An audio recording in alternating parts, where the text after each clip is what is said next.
And finally, I want to say congratulations to the #1 golfer in the world, Scottie Scheffler!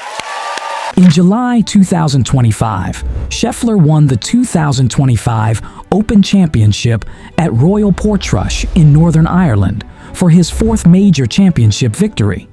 He shot 17 under 267 to win by 4 over Harris English and claimed the 3rd leg of the career Grand Slam. In this same year, in May, he won his 3rd major PGA championship. He won top 2 in the US Open in 2022 and Masters Tournament in 2022 and 2024 respectively. He has been ranked #1 official golfer in the world since March 2022. And now he is regarded as the most dominant ball striker in professional golf since the great Tiger Woods. In fact, both have been compared to each other. But let us tell you that Scheffler has spent 149 weeks as the men's world #1. And it is way short of Woods' outlandish record of 683 weeks. And still, there is a comparison between a 29-year-old Scottie and a 49-year-old Tiger. If it is, then we will discuss the prime version of Scottie Scheffler, and in the end, we will hear from the 29-year-old why it sucks to be the #1. I think maybe it's less the golf swing. I think it's more of his personality. He doesn't care to be a superstar. He's not transcending the game like Tiger did. He's not bringing it to non-golf audience necessarily.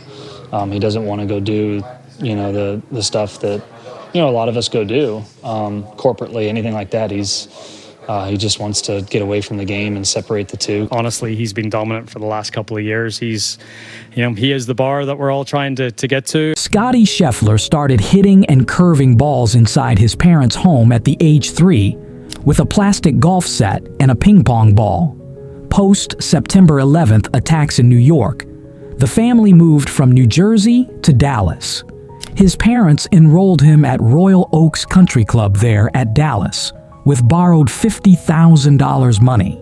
Scheffler began to receive tutelage under instructor Randy Smith, who had previously coached Justin Leonard to a victory at the 1997 Open Championship. Scottie watched great golfers such as Leonard, Ryan Palmer, Colt Gnost, and Harrison Fraser as they practiced, and from the age of 9 started challenging them to chipping and putting contests. His enthusiasm and passion towards the game has been seen since childhood. He even used to break the faces off of his junior clubs in those years. He hated using driver clubs over 5-iron. By 2014, he was the top-ranked junior golfers in the country. And in the same year, he did his first PGA Tour as an amateur, but failed to earn a $60,000 payout due to his amateur status. He began his professional career in 2018 with earning his 2019 Web.com tour card through qualifying school. He was named as Korn Ferry Tour Player of the Year in 2019, and from there his career took a new breath. He earned PGA Tour Rookie of the Year for the 2019-20 season. And finally, in the year 2022, he really took a boost in the field by earning the #1 position in the official world golf ranking. Scheffler became the 5th golfer to enter the Masters tournament, ranked #1 in the world in the same year. In the following years, he kept his #1 title without a break and kept winning the tournaments.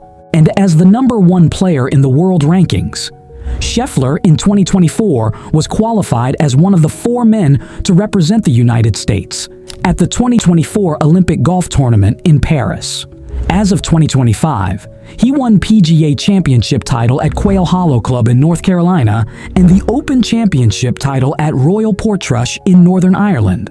He is just 1 US Open Championship away from his career Grand Slam, and with his progress and focus, he is definitely to withhold it in the upcoming years. For over 2 decades or so, Tiger Woods was the other name for the catchphrase dominance. He dominated the game, he dominated the audience, and he changed the world's view towards the game. And now listen to what he has to say for Scottie. Well, for Scottie, I think that obviously his iconic foot movement belies what the club is actually doing, through the golf ball, how good it is, Right. how stable it is, how solid he hits it. You just stand back and just watch ball flight. There's something different about his. It's just so consistent, and he works it both ways. Yeah. It goes both ways, and it's just a matter of if he putts, decent, he's going to win. If he putts great, he blows away fields. If he has a bad putting week, he contends. Right. So he's just that good a ball striker. Scottie is a dominant ball striker for no doubt, but what is it about his specific footwork? That unconventional footwork has drawn widespread attention in golf media. It has been called the Scheffler Shuffle and Scottie Shuffle. As he transitions through the shot, Scheffler's back foot slides backward and often lifts entirely off the ground, a technique no golf coach would traditionally teach to a student. However, as much as it is uncommon, it is not exclusive to him. It is perfectly working for him and for his fans as a signature gesture. And for your information, that is a product of using ground reaction forces to create speed in his swing, and the foot slides after the ball is struck. So, it is perfectly good and harmless to use. And finally, considering Scottie's personal life, he is married to his high school friend Meredith in 2020, and his son Bennett was born in 2024. As in his recent game at Royal Portrush in July 2025, he has been seen as he tapped in on the 18th an hour earlier so. He first looked for his wife. He roared with a color of joy, swirled the cap in air with delight, and outstretched his arms towards Meredith and his son Bennett. They embraced like they had been waiting for this reunion more than his winning moment. He said, "When I saw my family, that was a pretty special feeling." And it is pretty agreeable to what he said earlier in the week before the match, that family relation and keeping up to them is the one feeling that's very hard to describe. It's something he is very grateful for, and something that he will hold on to for a long time. At the end of the day, it's like, I'm not out here to inspire the next generation of golfers. I'm not here to inspire somebody else to be the best player in the world, because what's the point?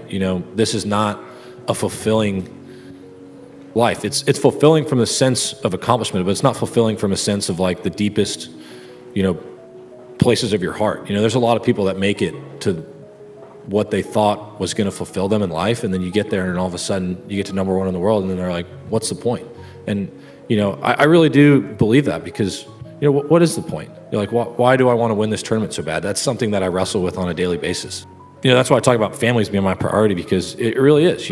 I'm blessed to be able to come out here and play golf, but if my golf ever started affecting my home life, or it ever affected the relationship I have with my wife or with my son, that's going to be the last day that I play out here for a living. This is not the be-all, end-all. This is not the most important thing in my life, and that's why I wrestle with, why is this so important to me? Because, I would much rather be a great father than I would be a great golfer. That at the end of the day, that's what's more important to me. If you found this story inspiring, make sure to like, share, and subscribe to this channel where we uncover the greatest moments of the greatest lives.